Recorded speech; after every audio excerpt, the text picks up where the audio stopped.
apprendre une nouvelle langue, ou même aborder n'importe quel nouveau domaine un peu dense. Ça ressemble souvent à regarder une peinture impressionniste de beaucoup trop près. Ah oui, on a littéralement le nez collé sur la toile. Exactement. On se focalise sur chaque pixel individuel, sur chaque petit point de couleur, chaque coup de pinceau. Et dans le cas d'une langue étrangère, ces pixels, ce sont les mots inconnus. Les petites règles de grammaire qui nous échappent, Les exceptions. et les exceptions aux exceptions. C'est ça. Et que se passe-t-il alors dans notre cerveau? La panique s'installe, on se sent totalement submergé, tout simplement parce qu'on oublie de faire la chose la plus importante. Reculer de quelques pas. Voilà, reculer pour regarder l'image dans son ensemble. C'est une métaphore très juste et c'est en fait un biais cognitif extrêmement classique quand on acquiert de nouvelles connaissances, surtout à l'âge adulte. Absolument. Il y a cette volonté de tout maîtriser, chaque détail, chaque syllabe, avant même d'accepter de comprendre le tableau général. On s'épuise à vouloir déchiffrer chaque arbre au lieu de regarder la forêt. Et c'est précisément pour cette raison que notre exploration du jour est si pertinente. Aujourd'hui, nous plongeons dans un document intitulé Mastering French Listening, Mary's Sunday and Learning Strategies. Un texte très intéressant, oui. Sur le papier, ça se présente comme une leçon de français de niveau A1, donc le niveau conçu pour les grands débutants. Mais en réalité, quand on gratte un peu sous la surface, ce texte expose une méthode d'apprentissage redoutablement efficace. Et pas seulement pour le français. C'est d'extraire les pépites de cette méthode, de comprendre comment la déconstruction d'une histoire extrêmement simple peut fournir les outils nécessaires pour absorber l'information, sans jamais se sentir écrasé par la fameuse surcharge mentale. Le cadre posé par ce document est d'ailleurs centré sur un changement de perspective radicale.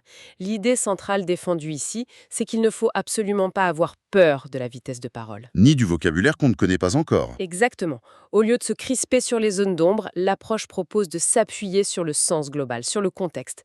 C'est un véritable exercice de lâcher prise. Et pour illustrer ce lâcher-prise, le document s'appuie sur une narration spécifique, le Dimanche de Marie. Une histoire toute simple. Très simple, mais le texte prend bien soin de planter le décor avec des détails précis pour immerger ceux qui nous écoutent. Imaginons la scène. Allons-y. Nous sommes à Lyon, c'est dimanche, il est environ 9 h du matin, le soleil brille, Marie se réveille et on nous précise qu'elle ne travaille pas aujourd'hui. Un détail qui a son importance pour la suite. Oui, ça pose l'ambiance. Elle se lève, va dans sa cuisine et se prépare son petit déjeuner. Un café chaud, une tartine avec du beurre et de la confiture. Le texte insiste même sur sa préférée, la confiture de fraises. Ce qui est fascinant ici, c'est le choix délibéré de ces éléments. Vraiment. Parce qu'en apparence, la saveur de la confiture, ça semble anecdotique. En apparence, oui. On pourrait se demander l'intérêt. Mais d'un point de vue pédagogique, pour un niveau 1, c'est crucial. L'apprentissage nécessite de rester ancré sur des bases solides, des sujets concrets et universels. La famille, le travail, les loisirs. Voilà, la nourriture, la routine matinale. Tout le monde peut visualiser un matin ensoleillé et un petit déjeuner. Et c'est pour cela que la source déconseille formellement de s'encombrer avec des temps complexes à ce stade. Pas de passé composé. Surtout pas, ni de subjonctif. Tout est conjugué au présent. L'introduction de la complexité grammaticale ne ferait que créer des obstacles. Le cerveau traite déjà la nouveauté des sons. Lui demander en plus de jongler avec la chronologie d'un temps du passé, c'est la recette parfaite pour la surcharge cognitive. Et c'est idéal pour notre audience qui déteste l'infobésité.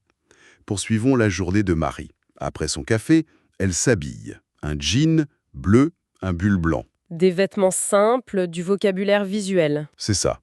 Elle prend ses clés, elle sort, marche dans la rue parmi les gens. Et elle va au marché. Elle y achète des pommes, des bananes, des tomates. Arrêtons-nous un instant sur le marché. Le vocabulaire utilisé, banane, tomate, ce sont des mots transparents dans beaucoup de langues. Ça aide énormément à la compréhension, oui. Il y a aussi une petite interaction sociale. Le vendeur est gentil, il lui sourit. Elle dit simplement « bonjour » et « merci ». Les codes de base de la politesse. L'attention n'est pas bloquée par le décryptage du sens. Ensuite, Marie va au parc. Elle s'assoit sur un banc pour lire un livre. Elle regarde des enfants jouer avec un ballon. Elle entend les oiseaux. Elle mange une pomme du marché, boit de l'ouze, un dîner, un film à la télévision et elle va dormir. La boucle est bouclée. L'architecture de cette histoire est conçue pour être prévisible. C'est cette prévisibilité qui rassure le cerveau de l'apprenant. Bon, décortiquons tout ça. Car l'auteur ne se contente pas de nous raconter cette journée. Il isole ensuite les verbes essentiels. Les piliers de l'action. Exactement. Le texte identifie une poignée d'actions cruciales. Habiter, se réveiller, préparer, manger, boire, sortir, acheter, lire et dormir.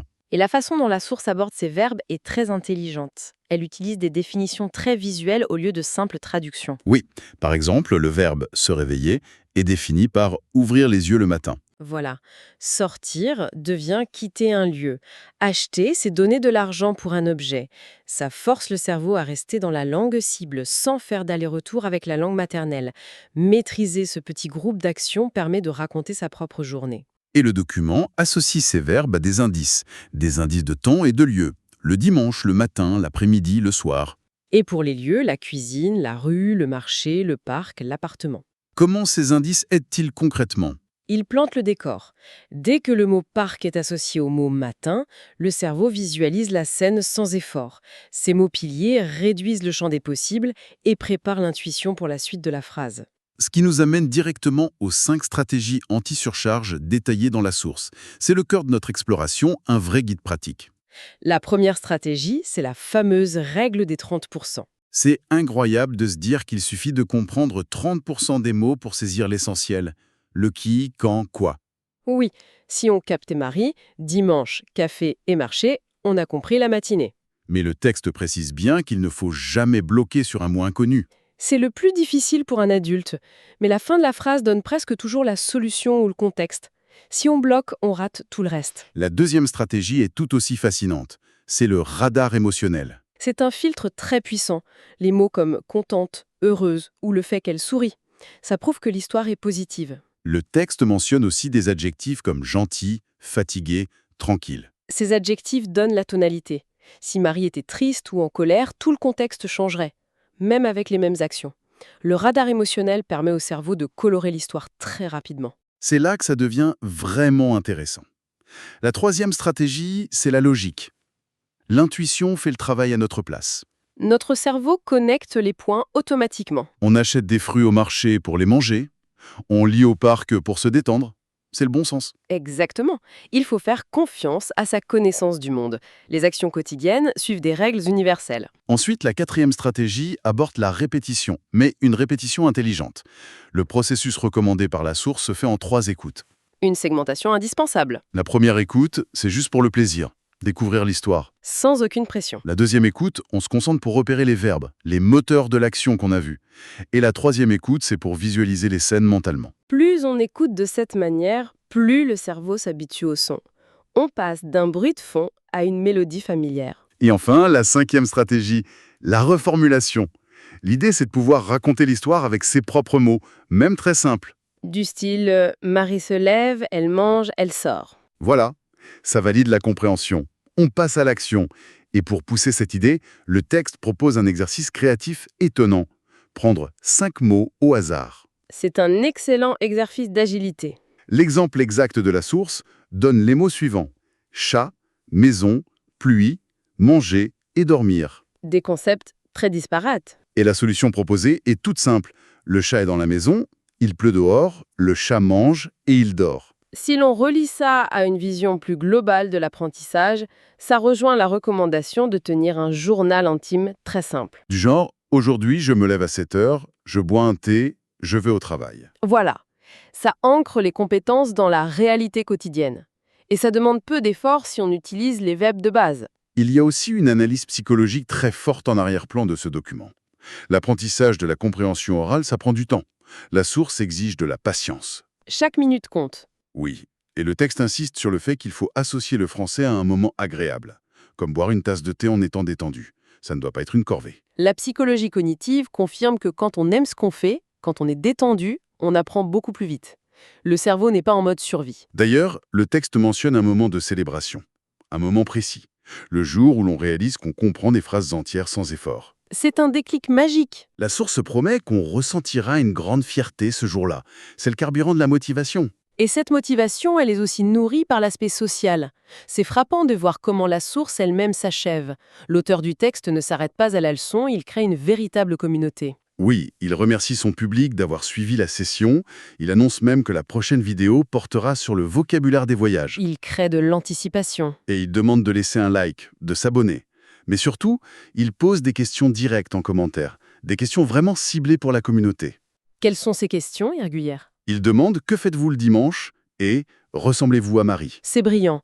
Ça rappelle que le progrès de la communauté est la priorité.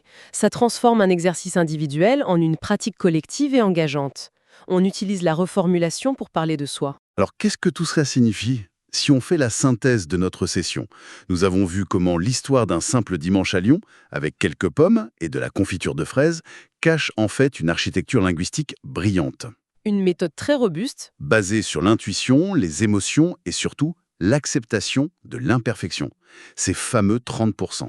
Le message essentiel pour notre audience, c'est que l'infobésité est l'ennemi de l'apprentissage. C'est clair. Accepter de ne pas tout comprendre permet paradoxalement d'en comprendre beaucoup plus. La répétition intelligente est la clé de la mémorisation. Et garder le sourire, rester détendu tout en pratiquant, c'est fondamental. Absolument. D'ailleurs, en parlant d'intuition et de lâcher prise, cela soulève une question importante. Je vous écoute. Si notre cerveau est si performant pour deviner le contexte d'une langue étrangère en utilisant seulement 30% des mots, en s'appuyant sur la logique et les émotions, quelle proportion de nos conversations quotidiennes, dans notre propre langue maternelle, repose en réalité sur la simple intuition plutôt que sur une véritable écoute, mot pour mot, Oh, c'est une excellente question, ça. n'est-ce pas? De quoi faire réfléchir la prochaine fois que l'on discutera avec un proche. Est-ce qu'on écoute vraiment chaque mot ou est-ce qu'on devine la moitié de la phrase? Une perspective fascinante pour clore cette analyse. Merci d'avoir décortiqué cette méthode avec nous aujourd'hui. Gardez bien cette réflexion en tête pour vos prochaines conversations, qu'elles soient dans une nouvelle langue ou dans la vôtre. À très bientôt pour une nouvelle session.